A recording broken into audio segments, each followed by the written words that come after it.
आपके साथ मैं तबरेज़ आलम। सबसे पहले उन दर्शकों का बहुत बहुत शुक्रिया जो मेरे साथ निरंतर जुड़े रहते हैं और अपने प्यार से नवाजते हैं। दर्शकों, गांधी फैज़ आम कॉलेज की एक कड़ी और सामने आई है। कड़ी ये है कि जब प्रिंसिपल से ये पूछा गया कि आपने प्राचार्य होकर रिजवान को कॉलेज से बाहर क्यों निकाल दिया गया, तो वो बताने से कतराते क्यों हैं।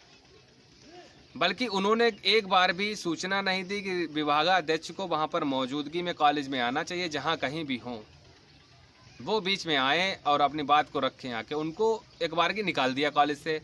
अब अगर आप आज पूछ लें प्राचार्य से तो आपने क्यों बाहर निकाल दिया, तो बताने से कतराते हैं। ऐसा क्यों? देखिए, पूरा मसला शुरू होता है विभागाध्यक्ष की करतूतों से। सेशन 2021 और 22 पूरी कहानी शुरू होती अब रिजवान अहमद के द्वारा प्यारे प्यारे बच्चों, भोले भाले बच्चों के घर पर जाकर उनके माँ बाप से कहकर एडमिशन के लिए मना लेना, ये उनकी एक प्यारी फुसलाने वाली साजिश, जिससे कि एडमिशन जो है कॉलेज प्रशासन को 20 से ज़्यादा एडमिशन मिल जाएं, उसके आधार पर ये कॉलेज में कोर्स अवेलेबल रहेगा। आपको अवगत करा दूं कि इससे पहले जो सन 2020 से 21 वाला था, उसमें भी रिजवान अहमद के द्वारा लगभग 12 से 15 लोगों को की फ़ीस ले लेना, उन पर आरोप लगे थे। और आखिर में क्या हुआ कि उनके जो फैकल्टी थी उनके द्वारा और रिजवान अहमद के द्वारा उनकी करतूतों के द्वारा एक बार फिर से उसे डिपार्टमेंट को बंद कर दिया गया। अब जो बच्चे थे कॉलेज में अपनी फ़ीस दे चुके थे, उनका एडमिशन उठा के रोहिलखंड यूनिवर्सिटी में करवा दिया गया था, वो भी मास काम डिपार्टमेंट में। अब 1 साल कॉलेज बंद रहा। कॉलेज प्रशासन को अभी भी समझ में नहीं आ रहा था कि आखिर मसला क्या है, करना क्या चाहिए, कि ऐसे शिक्षक को रखना चाहिए या निकाल देना चाहिए। हालांकि हकीकत जो थी रिजवान अहमद की, वो कॉलेज प्रशासन के सामने आ चुकी थी। उन्हें कई बार एडवाइजरी भी दे दी गई थी कि अपनी हरकतों पर लगाम लगा लीजिए, अन्यथा अच्छा नहीं होगा।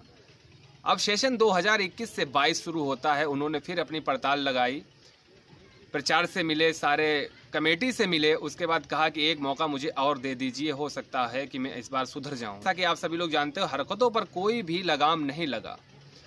इस बार के बच्चों के घर घर जाकर उन्होंने एडमिशन के लिए मना लेना और फुसला लेना कि एडमिशन करा लो, ये हो जाएगा, मैं ये करवा दूंगा, वो करवा दूंगा। तमाम प्रकार का जो था प्रोपोगंडा वो तैयार कर दिया।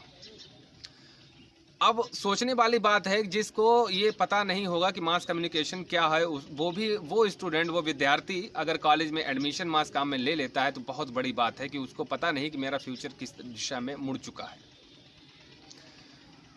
जब बच्चों ने एडमिशन ले लिया, सारी चीज़ें हो गई, लेकिन इनकी करतूतों पर कोई भी लगाम नहीं लगा। यहाँ तक कि कुछ लड़कियों का कहना है कि रिजवान अहमद के द्वारा उनकी कंधों पर, उनकी पीठ पर, उनके नज़दीक जाकर उनका हाथ पकड़कर इस तरीके के अश्लील आरोप भी लगाए हैं। हालांकि लड़कियों ने अभी खुलासा नहीं किया है, वो अभी पर्दे में हैं, खामोश में हैं कि रिजवान अहमद के द्वारा ऐसी अश्लील हरकतें भी की गई थीं। लेकिन हम लोगों ने उन लोगों को, रिजवान अहमद को सीधा मना कर दिया था। तो वही होता, कह दिया जाता है कि जब अंगूर नहीं मिले तो वो खट्टे थे। ये कहावत कहीं ना कहीं से ठीक थी, लेकिन आखिर कहाँ तक इतनी लड़कियां अपने आप को सुरक्षित रख सकती हैं आज के दौर में। तो रिजवान अहमद का वही जरिया है कि कहावत भी है कि जब मछली पकड़ने के लिए एक कांटा जो समंदर में डाला जाता है, कहीं पर आ जाती है मछली, कहीं पर नहीं आती है। सेम वही बच्चों की तरफ उनका रुझान रहा, लड़कियों की तरफ। जो फंस गया उसका दुरुपयोग हो गया, जो बाहर निकल गया वो तो साफ बच गया। अब मसला आ जाता है फीस को लेकर। बच्चों को सेटिस्फाई तो कर लिया कि बच्चे एडमिशन ले लेंगे, सारे एडमिशन ले लेंगे। बच्चों ने धीरे धीरे करके उसमें से कुछ बच्चे ऐसे थे कि सर हम बहुत दूर के रहने वाले हैं, हम 1 साल पूरा आ नहीं पाएंगे। कुछ बच्चे बोले कि मैं जो हूँ एडमिशन लेना चाहता हूँ, और मुझे हालांकि लेना चाहता हूँ और आ जाऊँगा, मुझे अच्छा लगता है, मैं बहुत इंटरेस्टेड हूँ। तो ठीक था। उसमें से आधे से ज़्यादा बच्चे जो थे वो बाहर के रहने वाले थे, दूर दूर के रहने वाले थे। बोला कि रिजवान सर मैं रोज़ नहीं आ पाऊँगा, जब पेपर होंगे तब बता देना। हालांकि यूनिवर्सिटी की गाइडलाइन है कि रेगुलर क्लासेस हों, और रेगुलर एडमिशन हुआ है तो रेगुलर क्लासेस होने चाहिए। और स्टूडेंट को 75% हो या 95% हो, प्रेजेंट तो देनी चाहिए। चूँकि रिजवान अहमद के दिल में ये लालच था कि बच्चों को, जो बच्चे दूर दूर के रहने वाले हैं, उनसे 1000-500 कुछ भी प्रोपोगंडा तैयार करके बता दिया जाएगा, जिससे वो बच्चे रोज़ रोज़ तो नहीं आएंगे। उनको जिस तरीके से चलाएंगे, उंगली पर नचाएंगे, उन बच्चों को हम नचा लेंगे। वो इसलिए कि जैसे मसले के तौर पे मान लिए कि रिजवान ने कह दिया कि मुझे बैनर बनवाना है, होल्डिंग बनवानी है मासकाम डिपार्टमेंट की। बच्चों ऐसा करो, आप सभी लोग 500-500 रुपये रख दो। तो 25 यानी 20 मान लीजिए कि 20 बच्चे हैं, तो सबसे 500-500 रुपये या 250-250 रुपये ले लिए आपने। तो सारे बच्चों को कैलकुलेशन कर लीजिए कि कितना पैसा होता है। क्या एक होल्डिंग में, 2 होल्डिंग में इतना पैसा बर्बाद हो सकता है? उन बच्चों से सीधा कह दिया गया कि आपका फ़ोटो बाकायदा प्रिंट करवा दिया जाएगा, होल्डिंग लगवा दी जाएगी, ये करवा दिया जाएगा, तमाम तरीके का प्रोपोगंडा। हालांकि ये जो था, हकीकत इसके पीछे की ये थी कि रिजवान अहमद का बच्चों के जेब से पैसा किस तरीके से ऐंठ लिया जाए, क्योंकि ऐंठना इसलिए रहता था कि इनकी अय्याशी का जो चर्चा बहुत पुराना था, ये काफ़ी कर्जदार थे। और सूत्रों के हवाले से ये भी पता चला है कि कॉलेज प्रशासन का काफ़ी पैसा रिजवान अहमद के ने कर्ज भी ले रखा था। अब हालांकि हाल में कॉलेज प्रशासन ने इन्हें निकाल तो दिया है कि क्या पता कॉलेज प्रशासन का कितना पैसा इनके ऊपर आ रहा है। चूँकि जो इन्हें मंथली सैलरी मिलती थी, शायद 6-7 हज़ार रुपये सूत्रों के हवाले से है जो मिलती थी, उससे भी उनकी जो कॉलेज प्रशासन ने इन्हें कर्जा दे रखा था। कॉलेज की फ़ीस अपना इनकी तनख्वाह से काट लेना, इसकी वजह से कॉलेज प्रशासन और इन्हें चला रहा था। लेकिन मसला सुधरने का नाम नहीं ले रहा था। कहीं ना कहीं से उन बच्चों से फ़ीस ऐंठ ली। उसके बाद सारे बच्चों का कहना है कि मैंने सर को इतनी फ़ीस दी, मैंने सर को इतनी फ़ीस दी, सर ने मुझे रसीदें जो थी वो अभी तक कम दी हैं, और पूरी रसीदें रिजवान अहमद ने मुझे क्यों नहीं दी। सोचने वाली बात है कि ये भी यहाँ तक की भी कहना है कि बच्चों का कि रिजवान से जब पैसा पूरा दे दिया गया विभागाध्यक्ष को, और उन्होंने कहा कि ये रसीदें 5-6 हज़ार की जो रसीदें हैं हम आपको दे रहे हैं, और यहाँ तक कि ये वीडियो कॉलेज प्रशासन भी देखे, मैं उससे गुहार लगाता हूँ, अगर आप लोगों को कहीं लिंक मिल जाए तो उनको भी दिखाइएगा कि क्या वास्तव में झूठ नहीं बोल रहा। तो लाइक, कमेंट और ज़रूर करके कॉलेज प्रशासन वाले कि बताएं कि तबरेज़ आलम आज बैठ के कैमरे के सामने घर पर झूठ बोल रहा है, तो वो मुझे बताएं कि हाँ तुम झूठ बोले हो। और जो कमेंट करे कि मैं झूठ बोल रहा हूँ, तो वो आए मेरे पास, मैं विद प्रूफ उससे ये बात करूँगा, क्यों ना वो प्रचार ही क्यों ना हो। फीस ले ली बच्चों से, उनकी फ़ीस पूर्ण नहीं दी, उन बच्चों का ने ब्लेम लगाया। प्रिंसिपल से बात करनी चाहिए। प्रिंसिपल ने आजकल में टकरा के बच्चों को इस तरीके से टाल देना, एक प्रोपोगंडा एजेंडा पूरा बना के रख दिया, और जो काम 1947 से अभी तक नहीं हुआ वो रिजवान अहमद के द्वारा हुआ। प्यार मोहब्बत अपनी जगह पर, लेकिन एक शिक्षक के द्वारा क्या शिक्षक की भूमिका होती है, वो भी शिष्या के साथ अफेयर में, तो ये एक बहुत ही गलत बात है। जैसा कि आपको पहले भी बता चुका हूँ अभी कुछ देर पहले कि जो समंदर में जब कांटा डाला, जब मछली फंस गई, तो ऐसा ही कुछ हाल हुआ। शाहजहांपुर की एक भोली भाली प्यारी सी बेटी इनके जाल में फंस गई, इनकी मीठी बातों में फंस गई। जो 200 नंबर का प्रैक्टिकल होता है उसका भी लालच दे दिया कि आपको इंटर्नशिप करा देंगे, 200 नंबर जो मिलते हैं हम आपको पूर्ण नंबर भी दे देंगे बेटा। और बेटा बेटा कहकर धीरे धीरे हाथ उंगली पकड़कर इन्होंने पूरा हाथ पकड़ लिया। कुछ बच्चों को इंटर्नशिप के लिए दिल्ली भी TB 100 में भिजवा भी दिया।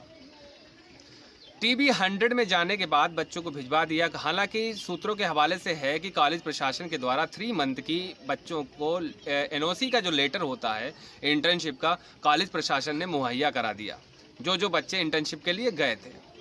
अब जब से वो लेटर मुहैया करा दिया है और वो लेटर जाके TB 100 में जमा भी हो गया है, तो उस डेट से क्या प्रचार को अभी भी ये ख्याल क्यों नहीं आया कि 3 महीने तो बीत चुके हैं, क्यों ना उन बच्चों की खबर ली जाए और उन बच्चों से हालचाल पूछा जाए कि बेटा तुम्हारे 3 महीने हो गए, चूँकि तुमने NOC कॉलेज के मेरे विद मोहर सिग्नेचर के NOC बनकर कॉलेज से आपकी इंटर्नशिप के लिए गई थी, तो अब तो पूर्ण हो गया 3 महीने का समय, तो अब तो आप वापस आ जाइए, चूँकि आपके रेगुलर क्लासेस चल रहे हैं, आपके एग्ज़ाम नज़दीक आ गए। क्या एक प्रिंसिपल की ये जिम्मेदारी नहीं बनती?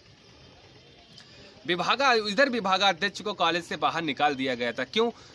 विभागाध्यक्ष ने एक गेम खेला कि कॉलेज प्रशासन में झूठ बोल दिया कि सर मेरी मुमानी की तबीयत ख़राब है, वो ICU में भर्ती हैं। ये जब एक विशेष कवरेज पर मेरा कॉलेज में जाना हुआ, मैंने वहाँ के डॉक्टर मोहम्मद तारिक जो प्राचार्य थे उनसे कहा कि मैंने कहा सर रिजवान अहमद नहीं आए तो उन्होंने मुझे इस चीज़ से अवगत कराया कि उनकी मुमानी की तबीयत ख़राब है।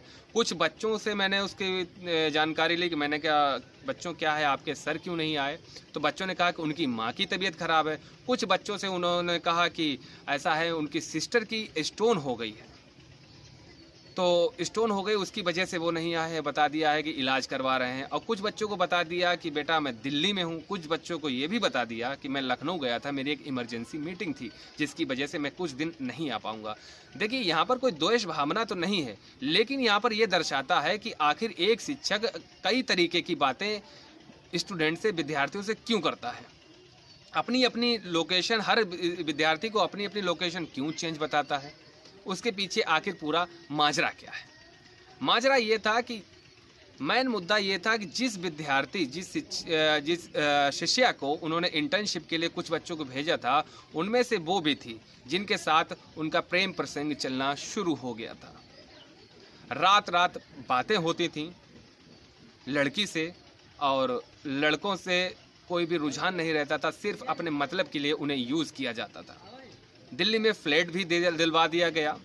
कुछ चंद पैसों के द्वारा घर वालों ने कुछ चंद पैसे देकर विश्वास पर लड़की को इंटर्नशिप के लिए दिल्ली तो भेज दिया, लेकिन क्या कुछ चंद पैसों से ये 3 महीने का सफ़र दिल्ली में क्या तय कर सकता है कोई? इस महंगाई के दौर में क्या कहेंगे। लड़की ने रिजवान अहमद का पूरा फ़ायदा उठाया। रिजवान अहमद को भी क्या था कि आखिर 40+ में हो गए हैं तो कुछ ना कुछ आप भावनाओं को समझ सकते हैं, हालांकि कैमरे के सामने बोलना ठीक नहीं लगता। इन्होंने प्रिंसिपल से झूठ बोल दिया, ये भी पहुंच गए दिल्ली।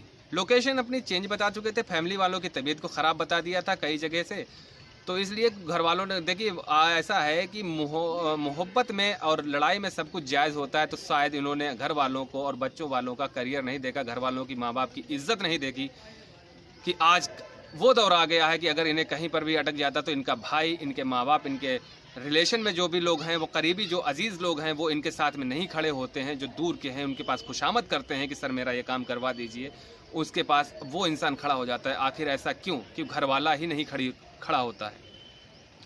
ये दिल्ली गए, दिल्ली में कई दिन तक ये TV 100 में रहे। लगभग इन्हें 10 दिन का ट्रायल दिया गया कि अगर एज HR पोस्ट पर, तो उस सूचना की जानकारी शायद कहीं ना कहीं से प्रचारक को मिल गई। उधर इनके प्रेम प्रसंग के जो वीडियो ऑडियो थे वो वायरल हुए, तब प्रचार ने भी बच्चों के द्वारा और बच्चों ने प्रचार के द्वारा एक दूसरे से संपर्क किया, तो वह समझदारी दिखाई गई कि आखिर माजरा क्या है। माजरा सीधा निकला कि एक 2 BH के फ्लैट में कुछ बच्चे जो इंटर्नशिप के लिए गए थे, 2 BH का फ्लैट जानते हैं कि एक फ्लैट में एक इस तरह से 1 मंजिल, 2 मंजिल, 3 मंजिल, इस तरीके के जो नोएडा में PG हैं उनमें इन्होंने ले रखा था। 2 BH में आप तो जानते हैं कि 2 BH का फ्लैट क्या होता है कि एक जो 2 कमरे मिलते थे एक फ्लैट पर, एक में लड़के रहते थे, एक में ये और इनकी शिष्या एक साथ रहते थे। बहुत ही शर्म करने वाली बात है।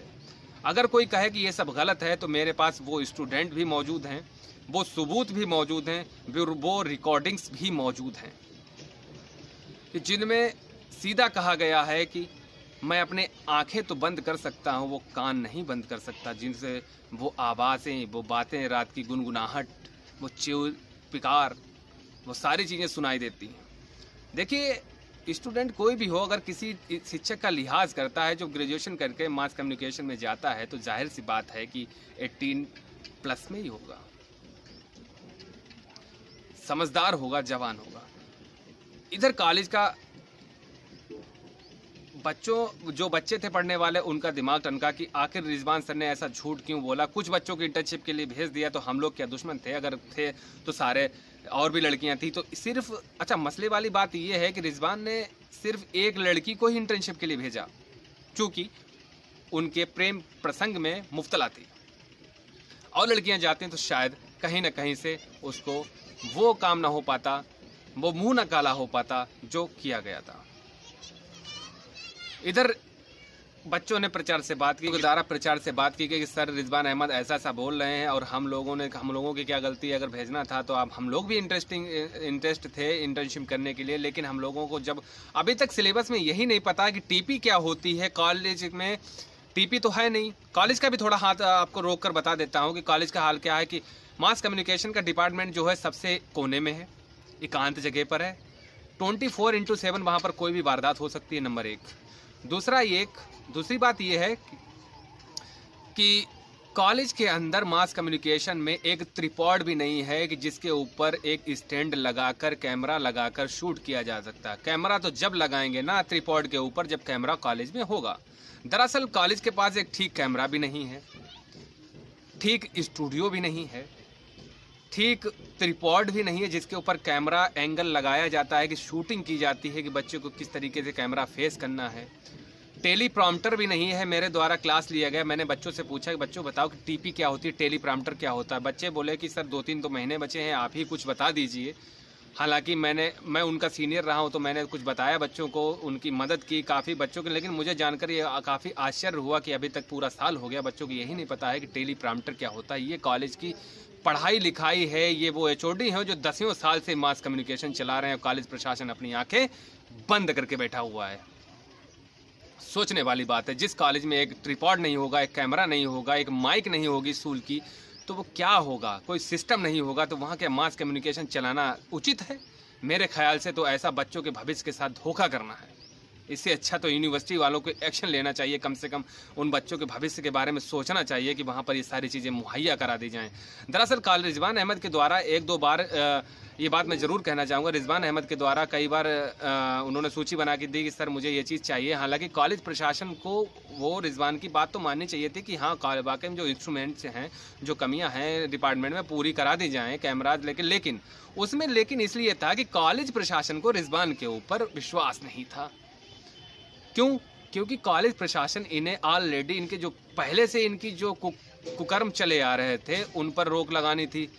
तो कॉलेज को ये डर था कि रिजवान को अगर हमने 1000 रुपये दे दिए तो ये तो घुमा फिरा के राउंड फिगर बता के 2000 बना देगा, 1000 अपनी जेब में रखेगा और 1000 कॉलेज में लगाएगा। दरअसल कॉलेज का मुद्दा ये था कि उन्हें पूर्ण तरीके से पता था कि रिजवान विश्वास के पात्र नहीं है। वो एक मसला और एक मौका ढूंढ रहे थे कि रिजवान को किस तरीके से कॉलेज के बाहर निकाल दिया जाए। उसके बाद क्या हुआ, ये तो मसला हो गया कॉलेज का। अगर आपको मेरी बात पर विश्वास नहीं है तो वीडियो देखकर आप एक बार कॉलेज का मुआयना ज़रूर करिएगा। अगर मेरी बात को झूठ लगे तो कमेंट में नोट करके ज़रूर बताइएगा कि तबरेज़ आपने झूठ बोला है। मैं गलत वीडियो बनाता हूँ, मैं गारंटी के साथ बोलता हूँ। मैं कभी उन पत्रकारों की तरह नहीं बोलता जो कुछ चंद पैसे के पीछे बिक जाएँ, अपना ईमान बेच दें। मैं उन बच्चों के लिए बोल रहा हूँ जिन बच्चों का रिजवान अहमद की करतूतों, काली करतूतों की वजह से उनका फ्यूचर बर्बाद किया जा रहा है। मुझे बोलने का कोई राइट नहीं, लेकिन मैं बोलता हूँ। मैं स्वतंत्र भारत में हूँ, मैं एक पत्रकार हूँ। मैंने भी मास कम्युनिकेशन जीएफ कॉलेज से किया। जो मेरे साथ शोषण हुआ मैं नहीं चाहता वो बच्चों के साथ में किसी हद तक हो। मुझे गलत लगता है कि जो कठिनाइयाँ मैंने सही हैं, कॉलेज प्रशासन की लापरवाहियाँ, एचओडी की लापरवाहियाँ, किस तरीके से बच्चों की पैसे का मिसयूज़ करना, कि बच्चे कहाँ से पैसा लाते हैं, किस तरीके से अपने माँ बाप से, उसके माँ बाप कहाँ मेहनत मजदूरी करके वो 15, 16, 17 हज़ार रुपये भरते हैं। तो ये तो सोचने वाली बात है। मैं खुद एक गरीब परिवार से बिलोंग करता हूँ, इसलिए मैं कहीं ना कहीं से उन बच्चों की भावनाओं पर को समझता हूँ, इसीलिए मैं आज उनके साथ हूँ। तो दोस्तों, मैं आप लोगों से इस वीडियो के माध्यम से कहना चाहूँगा, कहीं भी एडमिशन लेने से पहले पूरी जानकारी तो ले ही लीजिएगा। और एडमिशन और मास कम्युनिकेशन करना है तो किसी अच्छे डिग्री कॉलेज से कीजिएगा जहाँ का स्कोप अच्छा हो। मास कम्युनिकेशन करना अच्छा गलत नहीं है, लेकिन अच्छा स्तर, अच्छा कॉलेज मिलना ये सबके नसीब में नहीं होता है। सिर्फ डिग्री लेकर और पत्रकार कहलाना ही पत्रकारिता नहीं है।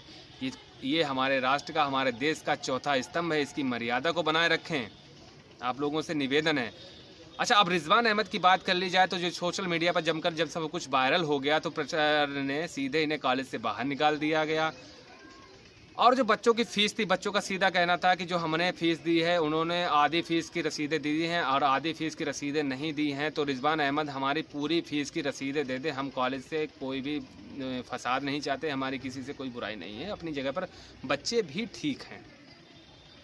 ये थी कॉलेज प्रशासन की कहीं न कहीं से लापरवाही सबसे पहले प्रचार की आती। जब प्रचार जी महोदय को ये पता था कि रिजवान अहमद ऐसे हैं, तो क्यों आपने एक अच्छे, सुशील और समझदार शिक्षक की नियुक्ति मास कम्युनिकेशन में क्यों नहीं की? आपको पता था कि शिक्षक जो है आपसे झूठ बोल के गया, दिल्ली चला गया है और आपको बता दिया कि यहाँ ख़ानदान में हमारे तबीयत ख़राब है, तो आपने क्यों एक्शन नहीं लिया? दूसरी बात थी कि जब सारी चीज़ें एक जगह पर हैं कि अगर किसी शिक्षक को मेडिकल पे छुट्टी या किसी व्यक्तिगत कार्य से छुट्टी तो दे दी जाती है, लेकिन उसका कोई रीज़न तो ठीक होना चाहिए। तो ऐसा क्यों? इन्हीं की काली करतूतों की ही वजह से पीछे मास कम्युनिकेशन डिपार्टमेंट बंद हुआ था। आपको एक छोटी सी और बात बताता चलूँ, जब 19 से 20 में मैंने मास कम्युनिकेशन किया था, 20 से 21 का जो सेशन था, जब बच्चों की फ़ीस इनकी काली करतूतों की वजह से कॉलेज में डिपार्टमेंट बंद करवा दिया गया था मास कम्युनिकेशन का। तो बच्चे थे, उनको आपको बता चुका हूँ कि बच्चों को बरेली में एडमिशन दिलवाया गया था। उनमें से कुछ बच्चे ऐसे थे जो जिन पर इंटर्नशिप के नाम पर वसूली की थी रिजवान अहमद ने। वो बच्चे कुछ निगोही के भी थे, उसमें कुछ लड़कियां भी थीं, कुछ लड़के भी थे इधर उधर के। तो उन बच्चों से इन्होंने लगभग 5,000, 2,500, 1,500 जिस तरीके से जिस बच्चे को पटा पाए उन बच्चों से पैसा लीजिए। हालांकि एक बात को मैं इस वीडियो के माध्यम से अवगत कराना चाहूँ, कोई भी न्यूज़ चैनल इंटर्नशिप के नाम पर कोई भी शुल्क नहीं लेता है। वो आपको निःशुल्क इंटर्नशिप कराता है, जिसका प्रमाण पत्र भी आपको मुहैया कराता है। तो ऐसे लालची, फ्रॉड, बेईमान, बच्चों के भविष्य बर्बाद करने वाले शिक्षक की बातों में कभी ना आए। ये वही शिक्षक हैं जो बच्चों को मीठी बातों में डाल लेते हैं और उनका भविष्य अंधकार की ओर मोड़ देते हैं। वही दूसरा मसला सन 2021 से 22 जो कि ये सेशन चल रहा है, ऐसे ही कुछ विद्यार्थी जो न्यूज़ TV 100 में इंटर्नशिप करने गए, उनके ही हवाले से मैं आपको बता रहा हूँ कि उन बच्चों से, यहाँ तक कि उन बच्चों से 5-5 हज़ार रुपये रिजवान अहमद के द्वारा ले लिया गया, जो कि गलत है।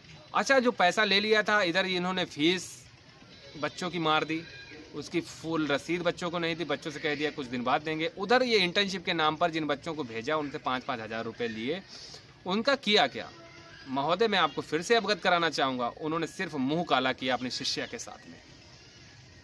और इस वीडियो को देखकर अगर लगता है शिष्या के घर वालों के कि तबरेज़ आलम गलत हैं, तो आकर 1 to 1 कर लें मुझसे, विद प्रूफ बात करूंगा मैं उनसे, क्योंकि आपका बच्चा गलत है। आपके चेहरे पर उन्होंने एक ऐसी स्याही पोत रखी है कि आपको नज़र नहीं आता है। आप तो एक शिष्या के घर वाले हैं कि एक लड़की की क्या मर्यादा होती है।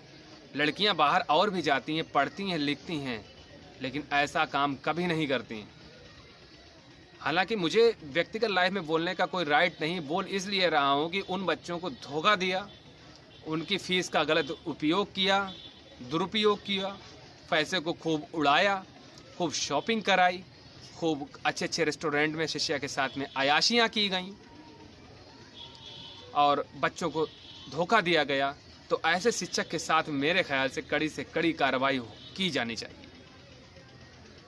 तो प्यारे दोस्तों, आप लोगों की जो राय हो मेरे कमेंट बॉक्स में ज़रूर करें, और अगर किसी को व्यक्तिगत तरीके से मुझसे मिलना हो तो मेरा नंबर है 8115132281।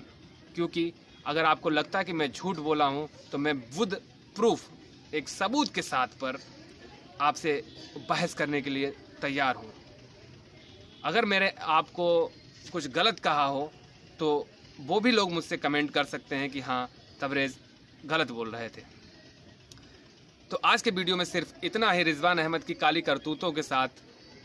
इसके लिए बहुत बहुत धन्यवाद। और जिन लोगों ने मेरा फेसबुक पेज अभी तक फॉलो नहीं किया तो प्लीज़ फॉलो ज़रूर करें, और तबरेज़ की कवरेज का हमारा जो यूट्यूब चैनल नाम है उसको सब्सक्राइब करना ना भूलें। साथ ही दोस्त दर्शकों, मैं आपसे कहना चाहूँगा कि अपने क्षेत्र की जो छोटी छोटी खबरें हैं, जिनका कोई मुद्दा ऐसा हो जो कोई नहीं उठाना चाहता हो, जो बड़े बड़े पत्रकार हैं वो लोग आपकी बात को नहीं सुनते हो और पुलिस प्रशासन आपका ना सुनता हो, जो आपके हक की लड़ाई न लड़ता हो, उसके लिए इस छोटे भाई को आप लोग याद करिएगा। मैं हमेशा तत्पर आपके साथ में हूँ, निःशुल्क और निस्वार्थ भावना के साथ मैं आपके साथ में हूँ। जय हिंद, जय भारत।